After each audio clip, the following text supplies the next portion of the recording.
शिवसेना शिंदे गटाचे नेते रामदास कदम यांनी कालच्या दसरा मेळाव्यात शिवसेना नेते उद्धव ठाकरे यांच्यावर गंभीर आरोप केले आणि त्याचीच पुनरावृत्ती आज पुन्हा एकदा प्रेस कॉन्फरन्स घेऊन केलेली आहे।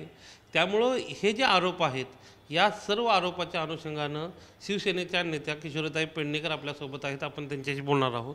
ताई, खूप गंभीर स्वरूपाचे आरोप रामदास कदम करत आहेत, कसं बघताय तुम्ही याच्याकडे? तुम्ही मुळात ना चॅनलवाल्यांनी हे गंभीर स्वरूपाचे आरोप म्हणूच नका, कारण असं माझं वैयक्तिक मत आहे।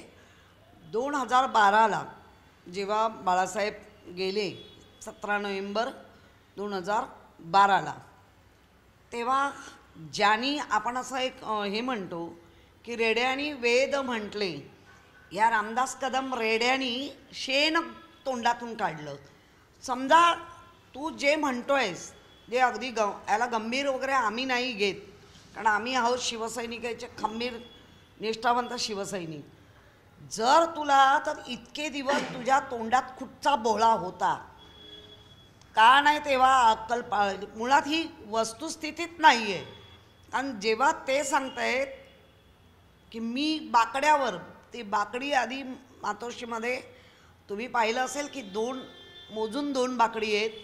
एका बाकड्यावरती पोलीस बसतात, एका बाकड्यावरती इकडची पोलीस बसतात। बाहेर तर आत्ता ठेवली, कुठल्या बाकड्यावर हे झोपला? काय म्हणजे खोटं बोलायला काय काय बेस आहे का? असा बेसलेस तुझ्या पोराच्या छमछम सगळं बाहेर आलं म्हणून तुला जी मिरची लागली, त्याच्यावर जर तू असं बोलत असेल तर मी तर म्हणेन त्या काळात रेड्यानी वेद म्हटले, इतकी ताकद होती। ह्या रेड्याच्या तोंडातून तर शेणच येत आहे बाहेर। आणि ज्या बाळासाहेबांच्या नावाने दुकान चालवत आहे त्यांनाच बदनाम करत आहे। अरे काय म्हणजे काय माणुसकी तर नाहीच आहे। ह्याच्यावर खरं ना बोलायचंच नव्हतं। इतका संताप आहे की ज्या बाळासाहेबांचा मृत्यूनंतर त्यांची अशी त्या विटंबना, ज्याला सगळं दिल्यानंतर होत असेल तर राजकारण म्हणजे काय? देश पातळीपासून इतकं बिघडत चाललंय राजकारण। काही बोला, कोणीही बोला, कोणावरही बोला, कसंही बोला, तुझ्या दम आहे ना तर करच, नुसतं बोंबलत राहू नकोस। फालतूगिरी बंद कर रामदास कदम। किती काय म्हणजे कुठल्या पातळीवर चाललंय? जे मिळेल ते मलाच असं चाललं होतं। 2012ला पण तुलाच दिलं होतं मंत्रिपद। जे एवढे सोडून गेले ते सगळे त्याच्यावर होते। आणि एका गोष्टीवर, कुठल्याच गोष्टीवर तुमचं एकमत होत नाही आहे। आणि उद्धवजींना फक्त आणि फक्त भाजपना दिलेलं लिंबू घेऊन हे जर बोंबलत असतील तर मी अशा नालायक माणसाचा निषेध करते। ताई, तुम्ही म्हणता आहात की हे फक्त राजकारण आणि त्याच्यापेक्षाही खालची पातळी गेली आहे, परंतु त्यांनी रेफरन्सेस देताना शरद पवारांचं नाव घेतलं आहे। पवारसाहेब त्याचं उत्तर देतील। मुळामध्ये बाळासाहेब हे नॅचरल डेथ आहे। नॅचरल डेथमध्ये हे कळलं पाहिजे, ती नॅचरल डेथ आहे। नॅचरल डेथमध्ये काही वेळेला अन्न सोडलं जातं, काही वेळेला पाणी सोडलं जातं, काही वेळेला असं वाटतं आणि पुन्हा हे असतं। आणि शेवटी बाळासाहेब होते हो। इतका नालायक घाणेरडा आरोप करताना जरा पण वाटलं नाही? कसले रेफरन्स? ते का हॉस्पिटलमध्ये नव्हते की बाबा डॉक्टरला सांग आता व्हेंटिलेटर करा आणि डिक्लेअर कर। पेशंटचं ही परिस्थिती असते की व्हेंटिलेटरवर गेलेल्या पेशंटला फार वेळा हे नका करू, डॉक्टरला सांगा।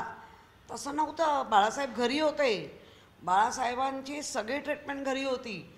आणि वर बाळासाहेब, आणि दिवाळीचे दिवस होते सणासुदीचं। कारण हे काय फक्त बाळासाहेब ठाकरे घराण्यापुरतं नव्हते ना, देश नाही जग पातळीवर त्यांचं नाव होतं। त्यामुळे डॉक्टरही हे होते। आणि असं म्हणणं, बरं 2 दिवसांनी डिक्लेअर केलं असं त्यांचं म्हणणं आहे। ठसे बाळासाहेबांचे का? कुठल्या शतकात आहोत आपण? कुठल्या शतकात कुठल्या आहोत? जे काय बाळासाहेब आहे ते जिवंतपणीच होणार सगळं। मेल्यानंतर ठसे का? ठसे म्हणजे स्वतःचे घेतात हसे करून. काय म्हणजे काय संदर्भ काय, कशासाठी ठसे घेतील काय, म्हणजे ठशानी आता सगळे जे नाही, काय. मला तेच मुद्दा विचारायचा आहे की कारण का उद्धव साहेबांवर या ठिकाणी बाळासाहेबांचं खूप अपार प्रेम होतं आणि त्यामुळं आपसुकच त्यांचे वारसदार ते असल्यामुळं सगळ्या गोष्टी त्यांना मिळणं आपसुकच होतं. परंतु हे ठसे घेण्याचा जे आरोप करता आहेत तर काय याच्यामागचं लॉजिक काय आहे नेमकं?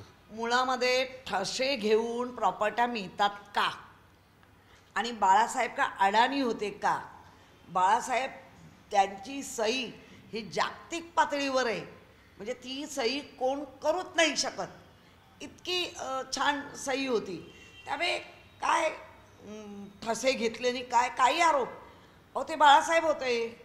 जर त्या प्रॉपर्ट्याचं काय तर जिवंतपणेच झालं असताना सुशिक्षित व्यक्ती होती, म्हणजे राजकारणात आहे आणि ह्यांच्यासारखा अडाणी नव्हते, सुशिक्षित होते, प्री प्रेसमध्ये त्यांनी नोकरी केलेली.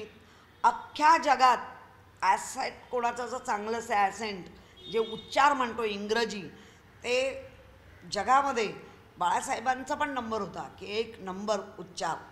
इतका आमचे बाळासाहेब जागतिक पातळीवर पोचलेले, आणि त्यांच्या घरातल्या लोकांवर कुठूनही राजकारणात पार धुवा उडवण्यासाठी किती लांडगे मागे लागत आहेत एका वाघाच्या.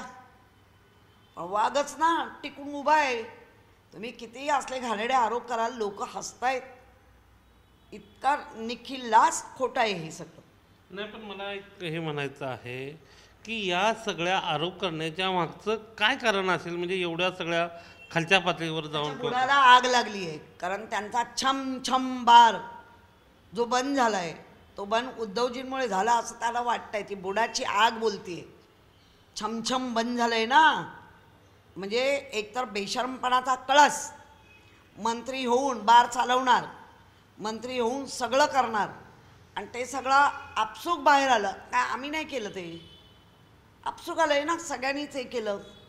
किती वेळा तरी धाडी पडल्या, आणि असं, आणि आज ते मंत्री आहेत त्यांचे सुपुत्र म्हणून ते जास्त बाहेर आलं. अशा धाडी पडल्यानंतर तुमच्या छमछम तुमचं बंद झालं, म्हणून तुमच्या तोंडातून गटार गंगा अशी वाहणार असेल. आणि ती पण 2012 ते आत्ता हे 24 पूर्ण झाली, 12 वर्ष पूर्ण झाल्यानंतर ह्यांना साक्षात्कार होतो आहे. मी एक बाहेर काढा. अरे म्हणजे असले कुत्रे बंगल्यात घेतले किंवा असे कुत्रे आपण पक्षामध्ये मोठे केले, काय पश्चाताप होत असेल त्यांना. बाळासाहेबांना पण वर, आणि येता उद्धवजींना की कुठले साथीदार होते माझे. हे सगळे तुम्ही म्हणता आहात, परंतु एक मुद्दा त्यांनी या ठिकाणी आव्हान अशा पद्धतीचं दिलं आहे की त्यावेळेचं ट्रीटमेंट करणारे जे डॉक्टर होते ना, त्यांना समोर आणा, ते खरं सांगतील, अशा पद्धतीचं आव्हान दिलं. तू घेऊन ये म्हणजे काही उद्या डॉक्टरच्या कानपट्टीवर लावाल, कारण सत्ता आहे, बत्ता आहे, पैसा आहे, काही मग तेव्हाच का नाही बोललात? तुला जर तेवढी चाड होती तर तेव्हाच का नाही बोलला का? तेव्हा मग मंत्रिपद चाटायचं होतं. खोटं बोलायला काही परिसीमा डॉक्टर, म्हणजे आता एक असं दिघेंवर झालं करून. त्यावेळेला नारायण राणेंनी त्याची हे दिली की अरे बाबा मी होतो शेवटच्या क्षणी, नारायण राणेच होते असं ते साहेब म्हणाले, नारायण राणे साहेब, आम्ही नाही म्हणत आहे. असे एक घाणेरडे आरोप करून नेमकं ज्या पक्षात तुम्ही मोठे झाला, ज्या पक्षात सगळं तुम्हाला मिळालं, असं बोलताना लाज कशी नाही वाटत? एकूणच आपण बघितलं तर या ज्या पक्षामध्ये हे मोठे झालेत त्याच पक्षावर अशा पद्धतीचे हे घाणेरडे आरोप करतायत, अशा पद्धतीची भूमिका जी आहे ती किशोरीताईंनी घेतल्याचं पाहायला मिळतं. गोविंद तुपे, झी 24 तास, मुंबई.